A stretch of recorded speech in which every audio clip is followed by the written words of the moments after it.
السلام عليكم الاخوان، معكم اخوكم نبيل من قناتكم نوبل رياكشن. اليوم حلقه جديده ورياكشن جديد بخصوص المقابله التي اجريت ما بين المنتخب المغربي الاولمبي ونظيره الاوكراني الاولمبي. تحيه كبيره لجميع المغاربه داخل ارض الوطن وخارجه. تحيه كبيره للجاليه المغربيه في فرنسا اللي دارت الدور اللي عليها وساندت المنتخب وجات بوفره وبكثره، دخلات ودارت الدور ديالها في اكمل وجه، ولكن خانونا بزاف ديال الحوايج وخاننا الحظ كما العاده. ما بغيتش نقول واحد الجمله كبيره وهي عاد الينا المنتخب المغربي الذي نعرفه تحت شعار مباراة الشمتة بين قوسين كبيرين. غادي نبداو وغادي نفصلوا في المباراة من الشوط الاول الى نهايتها. بخصوص الشوط الاول دخل المنتخب المغربي ممكن نقول لك متردد، منتخب بان انه في الاول كاين سوء ديال التواصل وقله التواصل، مونك دو كومونيكاسيون ما بين اللاعبين، لدرجه انه الحارس في بعض المرات تيطلب المدافع انه يخلي ليه كره، المدافع تتلقاه متردد وخايف باغي يخرج كره، ممكن تضرب في لاعب تجيب بيلانتي تجيب حمراء لمسه يد.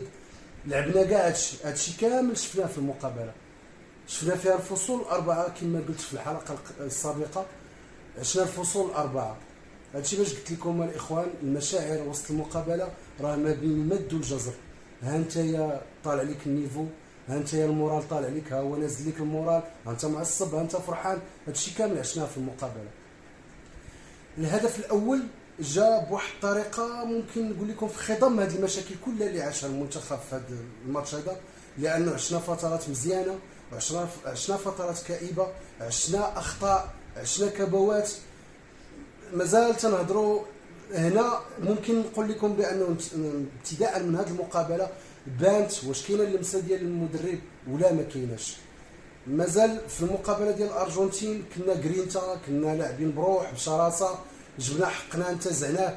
في هذه المقابله هذه ما بانلكش بانه بحال كنا مازالين على الزخم ديال المقابله ديال الارجنتين.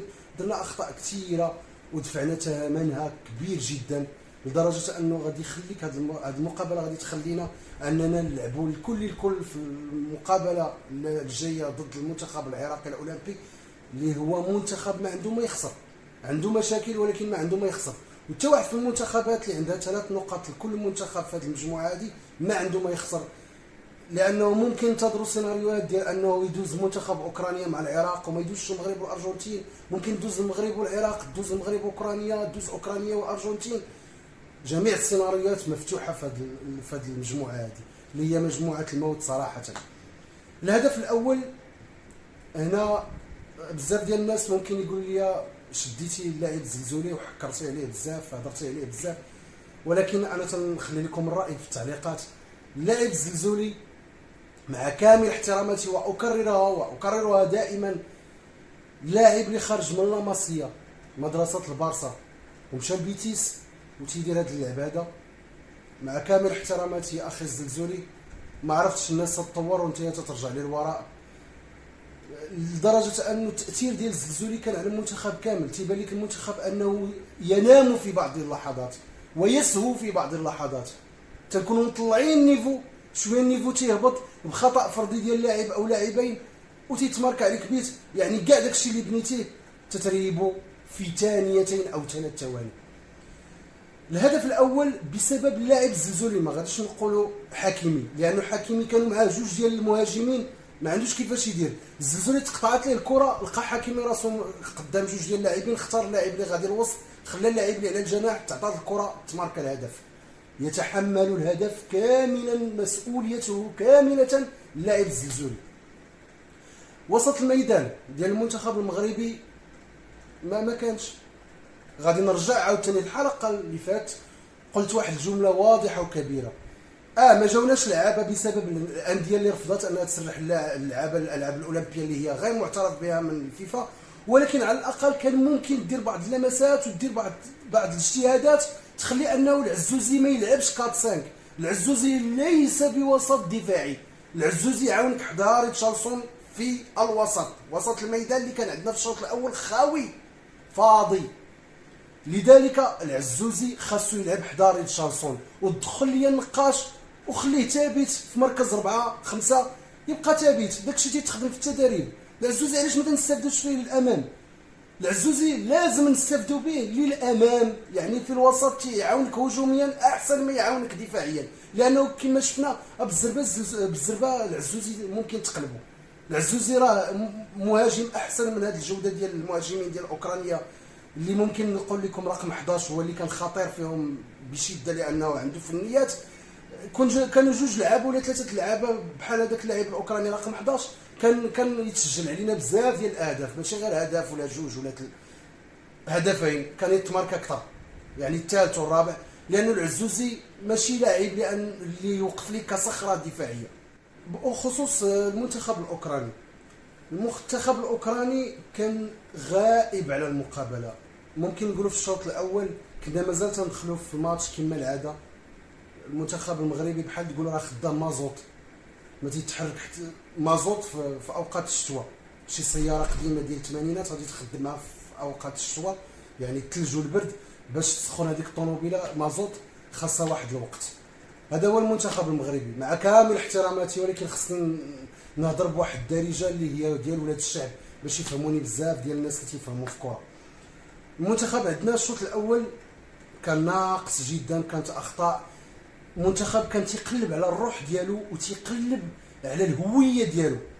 حنا كمنتخب محترف سي با لا بين اننا نقلبوا على الهويه ديالتنا. الهويه ديالتنا موجوده الحمد لله، والزخم موجود، عندنا ناس مهاريين، عندنا منتخب محترف، يعني تندخلوا باش نأدي واحد المهمه، تندخلوا كما تنقولوا عسكر، غادي تدخل غادي تسجل غادي تماركي غادي تسيطر على المقابله.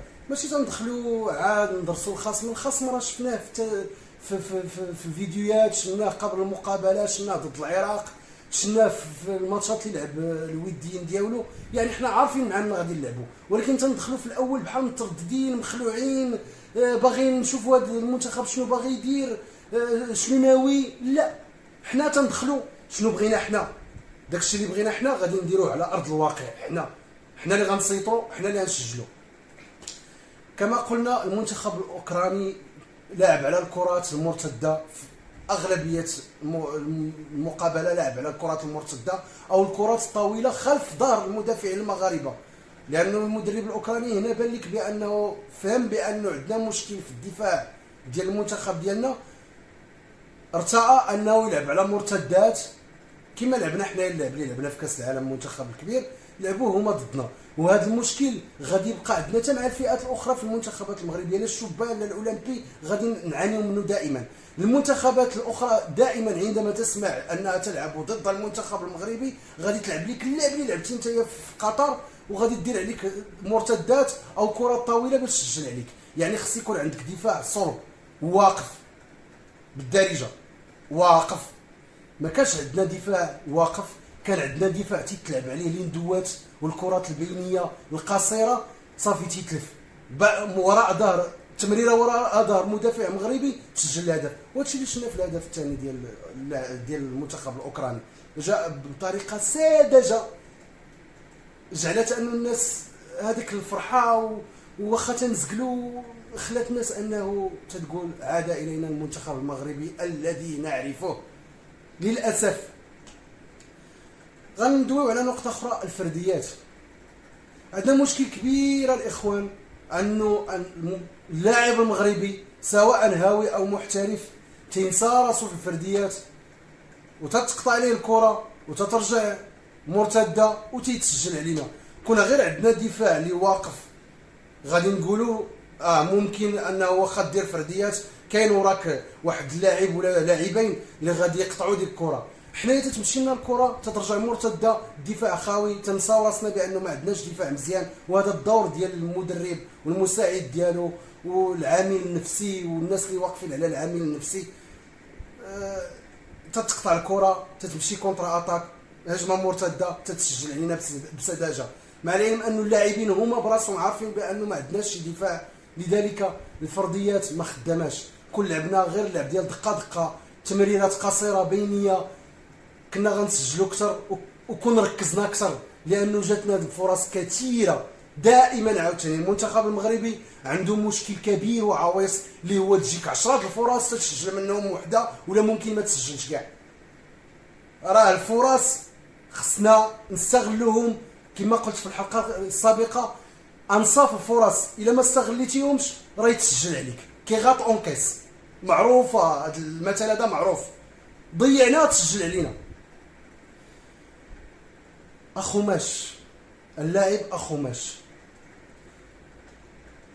ذكرت في الحلقه السابقه بأن اللاعب اخوماش ضروري تلقى ليه بلاصه في المنتخب المغربي الاول. جاء الوقت اللي نجلسوا الزياد شي شويه باش يلعب اخوماش وبانت بلاصتو. انا كان عندي شك كبير بانه اخوماش كان مصاب او يحس بعض الانزعاجات، لانه بانت في الماتش انه كان تيهضر مع الطبيب وبانت بانه على الملامح ديالو انه عنده اصابه. منين دخل اخوماش تبدل الماتش في الشوط الثاني. ولكن اذا كنت لن اغامر باخوماش علاش دخلته؟ الا غنلعبوا من الاول. اخوماش كما قلت الا كنت باغي نلعبوا في المباراه غادي ندخلو من الاول، لانه الفعاليه ديالو والتاثير ديالو على الهجوم المغربي اكثر وتيعطيك فرص من انصاف واربع الفرص انك تسجل. لذلك باش ندخل اخوماش الدقيقه كدا 80 ما عندها حتى معنى. السي السكتيوي يا غندخلو من الديبار يا عنده انزعاجات يجلس في خطره، باش نبقى تا نشوف بانني خاصني نهجم ونخوي الدفاع ونخوي الوسط عاد ندخل اخوماش. دخلنا اخوماش درنا فعاليه هجوميه ما سجلناش. دائما ونعيد الكره عندنا مشكل اننا نستغلوا الفرص اللي تجينا في المنتخب المغربي، لا الاول لا الثاني لا جميع الفئات. ما يمكنش تجيني 10 ديال الفرص ونسجل منها وحده ولا ما نسجلش كاع. عندنا هذا المشكل هذا، الفعاليه والتركيز امام المرمى. واش هي؟ هذا السؤال، هذا سؤال ممكن تجاوبوني عليه في التعاليق. واش اللاعب المغربي ضروري من اللاعبين ديال العالم كامل عنده هذا المشكل ديال امام المرمى انه يزقل، انه يضيع فرصه جاتو من ذهب؟ عندنا مشكل كبير في هذه النقطه هذه. كيفاش غادي نخدموا عليه ما عرفتش. انا بعدا ما عرفتش، لانه بزاف انه تجيك بيلانتي، بمعنى انه بيلانتي بحال الكره ديال المهدي موهوب لاعب ديال الرجاء. بيلانتي هذاك بيلانتي.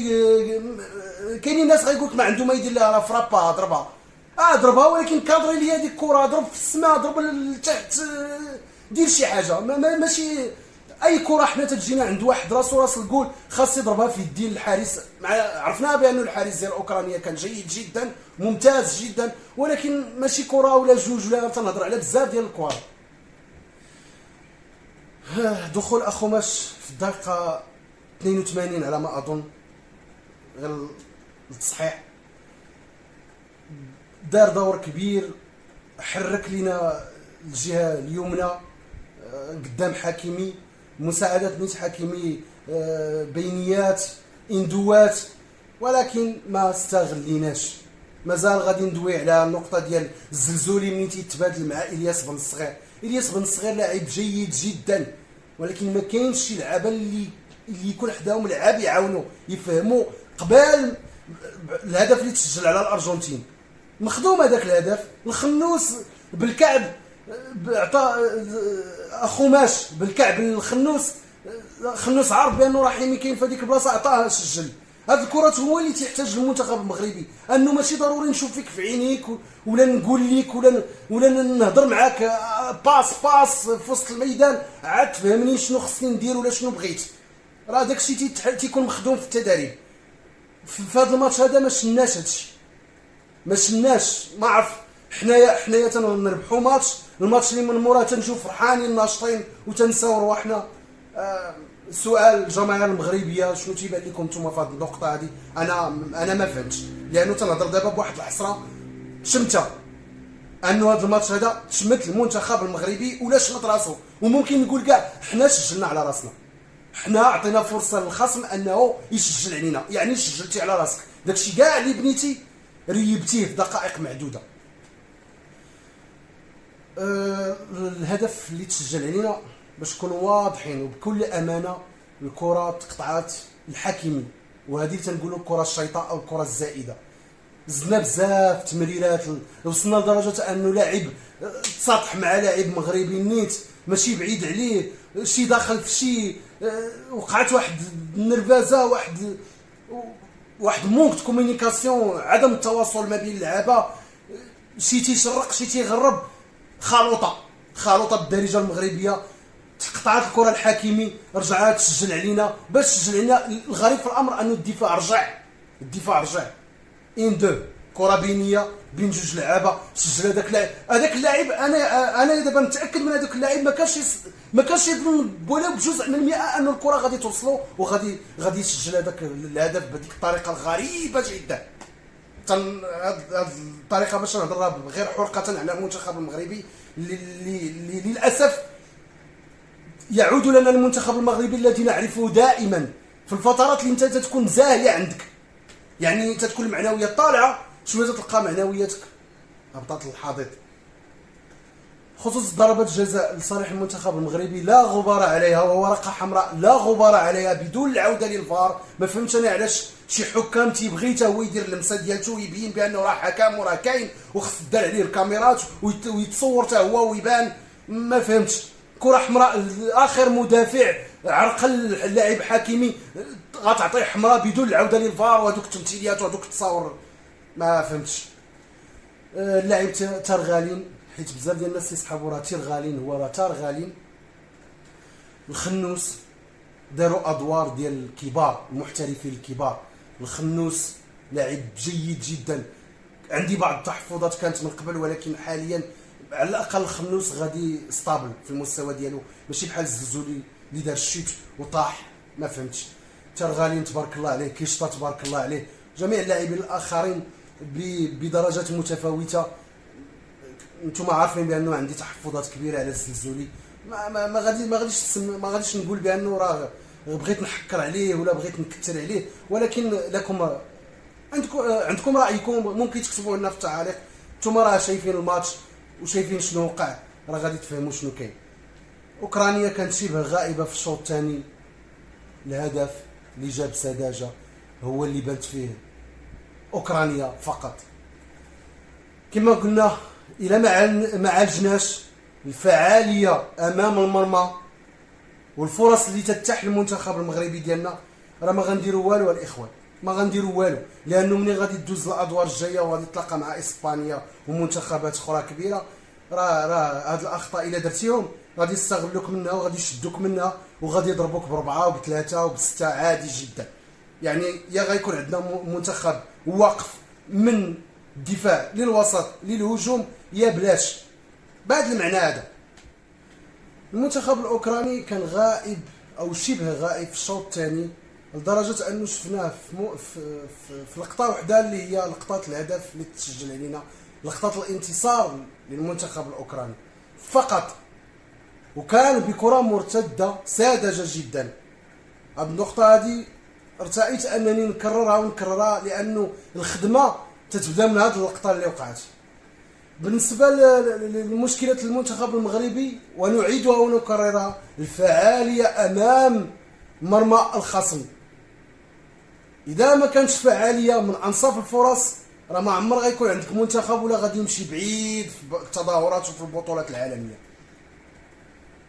الحمد لله رجعنا للمنتخب اللي تنعرفوا. حنا ماشي تنتقدوا من اجل الانتقاد، ولكن خص تقال شي هضره غادي نعاودوا، وديما خصنا نفيقوا ونذكروا ونلحوا، وربي تيبغي العبد الملحاح. لذلك نكرر النقاط السلبيه والنقاط اللي فيها اشكال للمنتخب المغربي اللي تيعاني منها دائما بجميع فئاته من الكبيره للصغيره.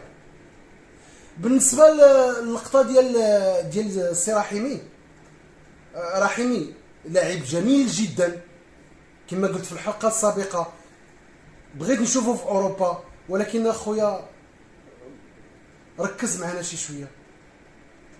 خويا رحيمي، واش انت يا محترف ومازال عندك عقليه هويه؟ غادي نقول هذه الكلمات الكبيره. علاش؟ لانه حنايا ملي تنحترفوا هذا تيتبدل. ماشي تندوي انا على لاعب هاوي في رجليه، الحمد لله المغاربه تيتزادوا من كروش امهاتهم موهوبين، ولكن الاحتراف تيبدا هنا في العقليه. لانه لاكسيون خدامه اخويا رحيمي وانت تقول للحكم بيلانتي، عطيني بيلانتي، ما فيهاش بيلانتي. لاعب عاطي الكره بظهرو ما يمكنش غيكونوا عينيه وراء الجمجمه ديالو، ما فيهاش بيلانتي. هادشي ماشي تنقولوا غير اعتباطيا، ولكن اخويا لاكسيون مازال خدامه. كمل الكره ديالك، عاود ضرب، سدد، شوف ما ربنا عاوتاني ضرب فيه، ضرب في لاعب دخلات ولا مشات للكورنير، وانت مازال اخويا لاكسيون ما كملاتش، وانت تقول للحكم عطيني بيلانتي. كيفاش غيعطيك هذا الحكم بيلانتي وهو تيبقى بشر؟ عطاك بيلانتي الاول هذيك لا غبار عليها، ولكن باش يعطيك بيلانتي مشبوه ولا مشكوك فيه وفي هذيك الاوقات من المباراه وكلشي على الاعصاب ديالو، راه حتى الحكم تيبقى بشر وغادي يغلط. وهذه راه ما فيهاش بيلانتي. كمل لي اخويا لاكسيون وتما دوي على البيلانتي. هذه نقطه كان ضروري خصنا ندوي عليها. الكرات المرتده شكلت لنا خطر كبير جدا، كانت تقطع لنا كره بسذاجه وتتمشي للكونتر اتاك. هذه غير اوكرانيا، مع احتراماتي للمنتخب الاوكراني، ولكن ماشي الند المنتخب الارجنتيني او المنتخب المغربي او المنتخب الاسباني. وهذا الشيء غادي يخدموا لنا عليه بزاف الفرق الاخرى. المنتخبات الاخرى كلها غادي تركن لك للدفاع وغادي تلعب لك على الدفاع اللي عندك مشوه وهشيش وفيه عيوب كثيره، وغادي يلعبوا عليك مرتدات اندوات قصيره او وراء ظهر المدافعين وغادي يسجلوا عليك. هذه النقطه خصها تخدم. انا تيبان لي الراي ديالي نفيكسي النقاش ونخلي العزوزي يطلع معايا لقدام، باش لانه خير وسيله للدفاع هو الهجوم. الهجوم ديالي ملي غيكون فعال وتنسجل، حتى تسجل عليا بيت واحد ماشي مشكل، ولكن ماشي تسجل عليا هدف ديال الانتصار في الانفاس الاخيره بطريقه ديال الشمته. غادي ندوزو للمقابله الجايه ان شاء الله ضد المنتخب العراقي. كما قلت في الاول ديال الفيديو، العراق او اوكرانيا او الارجنتين كلهم عندهم 3 ديال النقاط، ما عندهم ما يخسروا. والمنتخب العراقي للاسف كنا تنتمناو انه يدوز معنا منتخب عربي في المجموعه ديالنا. دابا غادي تبقى بطاقه وحده، يا لينا يا ليهم، يعني غادي يلعبوا للكل معاك، غادي يلعبوا على الفرصه الاخيره ديالتهم. المنتخب العراقي الخصم القادم للمنتخب المغربي في المقابله الثالثه غادي تلعبوا بجوج في نفس التوقيت. المنتخب الارجنتيني غادي يقابل المنتخب الاوكراني، والمنتخب المغربي غادي يقابل الشقيق المنتخب العربي الاخر اللي هو العراق. ما عند هاد المنتخبات كلها ما تخسر، من المنتخب المغربي للمنتخب العراقي للمنتخب الارجنتيني للمنتخب الاوكراني، كلشي غادي يلعب على الفرصه ديالو، ما عندهم ما يخسر.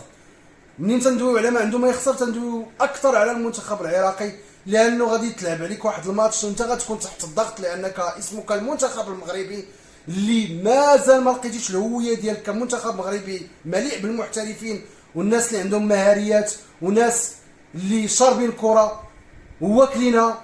للاسف ما كناش بغينا نطيحوا في هذا المأزق اننا نقلبوا على بطاقه ديال التاهل ضد منتخب عربي اخر شقيق. واحد فينا غادي يمشي، واحد فينا غادي يكمل في البطوله. نتمناو هذه الاخطاء تخدم، مازال تنقولوا نتمناو، مع العلم انه خصنا دابا ما نتمناوش، خصنا نشوفوا المنتوج اللي يكون فيه جوده عاليه. الحمد لله تنمتلكوا جميع الامكانيات، ولكن في ارض الواقع تيوقعوا شي حوايج زياده كما تنقولوا في الدارجه المغربيه، زياده من راس الحمق. وهذا الشيء اللي وقع للمنتخب المغربي دائما. غادي نلعبوا على اخر بطاقه ضد الشقيق المنتخب العراقي كما سبق ذكره. كنا نتمناو ان ندوزو بجوج، ولكن هذه هي كره، نتمناو الاخطاء تخدم عليها. المنتخب العراقي تفرجنا فيه وشفنا المنتخب كي داير، عنده مشاكل تا هو دفاعيا وخصوصا في الكرات البينيه وراء ظهر المدافعين، تيعاني تا هو منها. نتمناو اننا نخدموا على هذه. هجومنا ما فيهش مشكل، غادي نلعبوا على هذه الكرات هادو، ولكن دفاعيا في المرتدات حدث ولا حرج. نتمناو الخير للمنتخب المغربي كالعاده، ونحن لا ننتقد من اجل الانتقاد، ولكن نتمنى دائما ان يكون المنتخب المغربي في الاعالي كالعاده. نتمناو الخير للجميع. تحياتي اخواني المغاربه، والسلام عليكم ورحمه الله وبركاته.